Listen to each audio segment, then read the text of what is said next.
King's birthday, the big freeze, the pies are just incredible. Let's talk about it. So before we do just jump into this game, which was just absolutely incredible, a couple of things. I just want to say, thank you to everyone who came out to the Pink Lemonade before and after the game, which was like a little promotion sort of thing, and it was a little bit of fun. I emceed. I went into I got dunked into a vat of iced water, which was absolutely freezing when it was like 10 degrees at night after the game. But also, it was just so nice to see so many beanies in the crowd for to help freeze M&D, and I think there was like $2.5 million raised this year or something like that. It, you know, Football is one thing and the win is one thing, but the way the football community gets together for such a good cause, and we do it for so many things, right?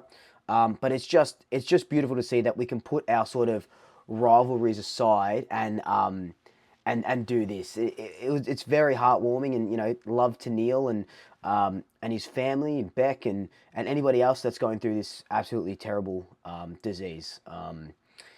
Yeah, it's not nice, but they're just soldiering on, and look, Neil's done it for 10 years, and it's just amazing the legacy that he's created, and it's just beautiful to see at the game.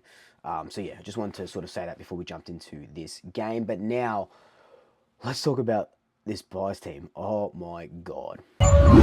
So we go into this game with Melbourne coming off for close to 100 point, you know, insipid loss to Fremantle last week.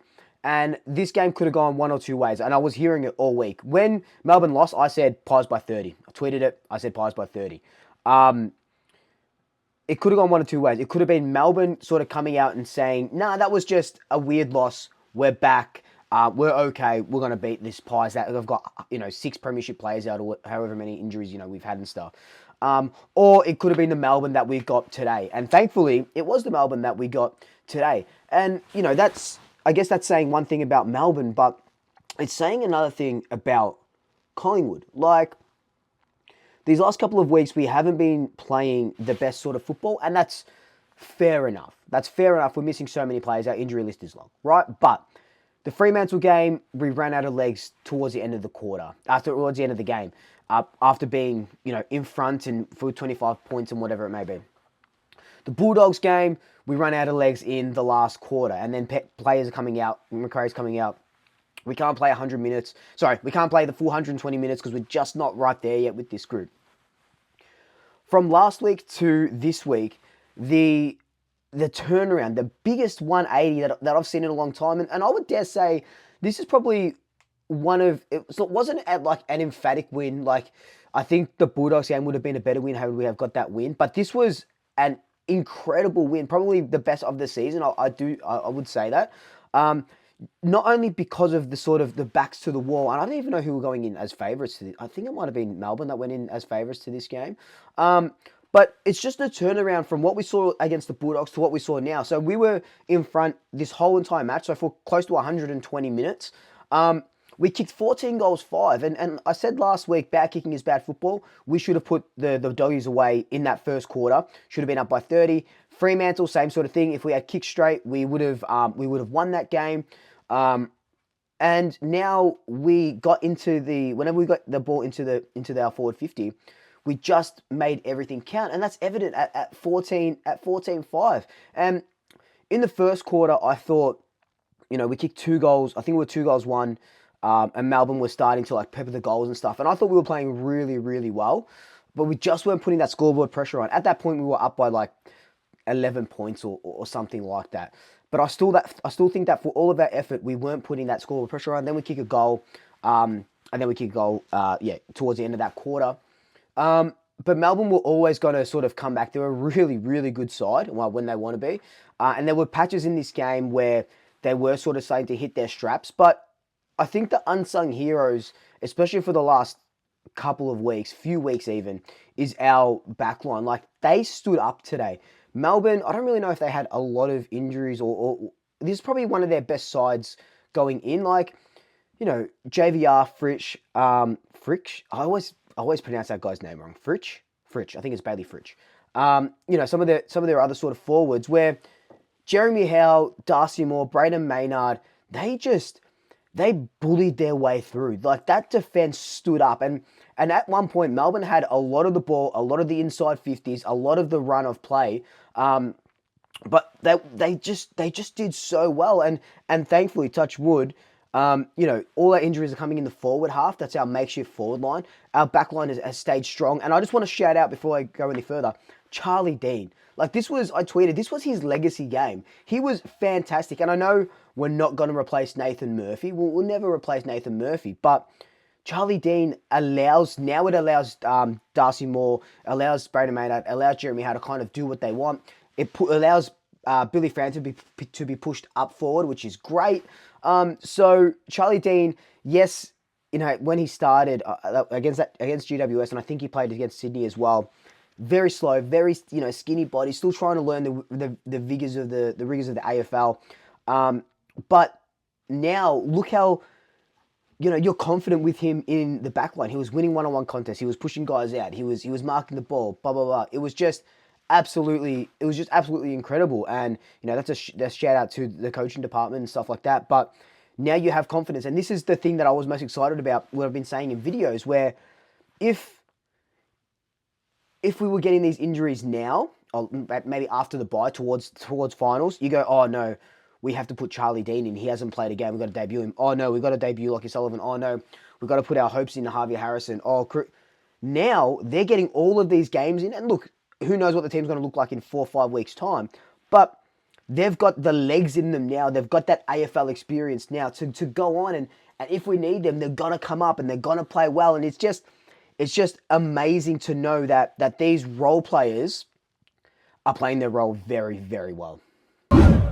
Throughout the game, though, I think we besides winning by 38 points and kicking goals and stuff like that, the way we transitioned the ball, the way we moved the ball was incredible. Our turnover game was really, really strong. We scored a lot of our goals from pressuring Melbourne, and I said this in the preview. Once you put pressure on Melbourne, they tend to crumble a little bit. And we were seeing that. We were putting pressure. We were putting perceived pressure. Bo's running to 3 or 4 contests in one sort of play.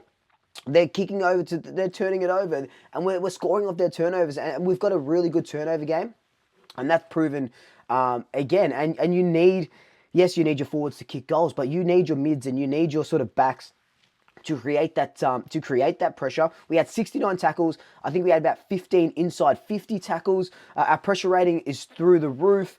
It was just a really rounded effort, and that's why I think, like I said, this was probably our best performance of the year, and it's a really good 4-quarter performance for the first time in what feels like so long. And when you look at like player wise, there's so many to sort of name. Will Hoskin-Elliott, I talked about him in my preview. I talked about him in Team Talk as well.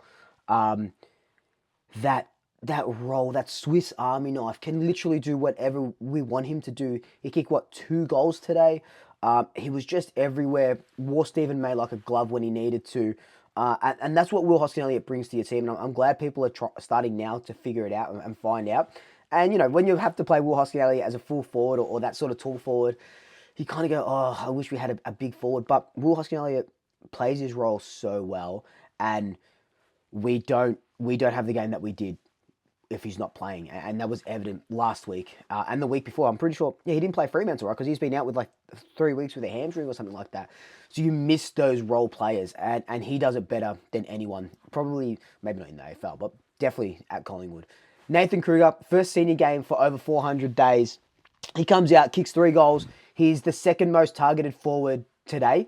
And that's just a testament to him. And the thing I love about Kruger is, mate, he's had all these injuries and stuff, and he doesn't care because he just goes in, he'll crash a pack, he'll bash guys, he'll throw guys out. You get that big body, oh man, I love Kruger. I've said this for so long. He would have been the perfect McStay replacement when McStay went down, but always Kruger's hampered by injuries. He gets through today's game, has a career best performance. 3 goals in a match is career best for him. Kicking him from that angle on the 50, and he could be the wild card. He could absolutely be the wild card. And it's so good now that, Mychek's not coming back for a while, McStay's not coming back for a while. Finally, we have a big body forward. Just how much better do we look with a big-bodied forward in that forward line, and not these little guys? Like, yes, it's awesome for Lachie Schultz to kick goals and this and this and this and this, but just a big-bodied forward is it just warms your heart. It just makes you worry less. So I think Kruger is staying in this team for God knows how long, and I couldn't be more happier. One thing I do want to mention is Nick Dacos' hard tag. Now, Alex Neil-Bullen did a really good job on Dacos. Dacos still had a bunch of clearances, bunch of contested possessions, less than 20 disposals, I think. And Dacos hasn't had to have hasn't had a tag like that in a very long time. So there's, I don't think a lot of teams are going to put a very hard tag on him. But the thing that I loved about the PIES and that Nick Dacos had this hard tag was Jack Crisp stood up. Josh Dacos had his best game for the season. Finn McRae in the centre, he had 4 set of clearances, the most on the ground. I think he finished with 7 or 8 clearances or something like that. He had a career best game. There was other guys standing up when they were putting all their time and energy into Nick Dacos.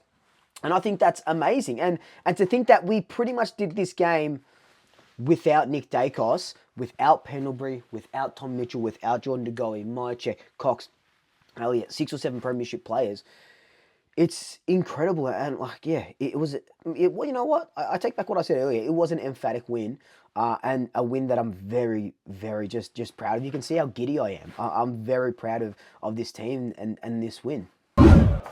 And just quickly before we do sort of finish up, Harvey Harrison, the number 36 running a riot on the NTG again is so good to see. And Swanee would be proud. Harvey Harrison, to do what he's done, to kick 3 goals, but what I love about H is that there was a couple of times where the ball would come in, I would shit myself, but he was just standing under the ball waiting for it and took the mark when there's all this sort of heat going on, all this pressure going on. He can kick a really good goal. He pops up when we need to. He's a very good link-up player. He's a star of the future. He's only played 11 or 12 games, maybe 11 games. I think give him the rising star at the moment. I think he's leading the rising star. But no, he's just been absolutely incredible. And I just love seeing him go about it. And Lachie Sullivan, did what he needed to do. And I'm just so proud of, Craig McRae said we've been swimming against the current with our injury list. And these little schools of fish, this little school of fish team has just surpassed my expectations of, when we've started mounting these injuries. They've just gone above and beyond. And man, what are we, 6th now? We could potentially be higher with if a couple of things sort of went our way, and but we're 6th. I think we're probably, unbiasedly, top 4, top 3, top 4. Yeah, okay, let's just say top 4 for now. Best teams in the competition that could probably go on and win it, especially when we get all of these guys back, and we'll be humming. We'll be absolutely humming. But let's take on North Melbourne next Sunday. Look, guys, until then, like, comment, subscribe, tell your family, tell your friends, tell your pets, and until next time, double shackers, I'll sweep you later. Go!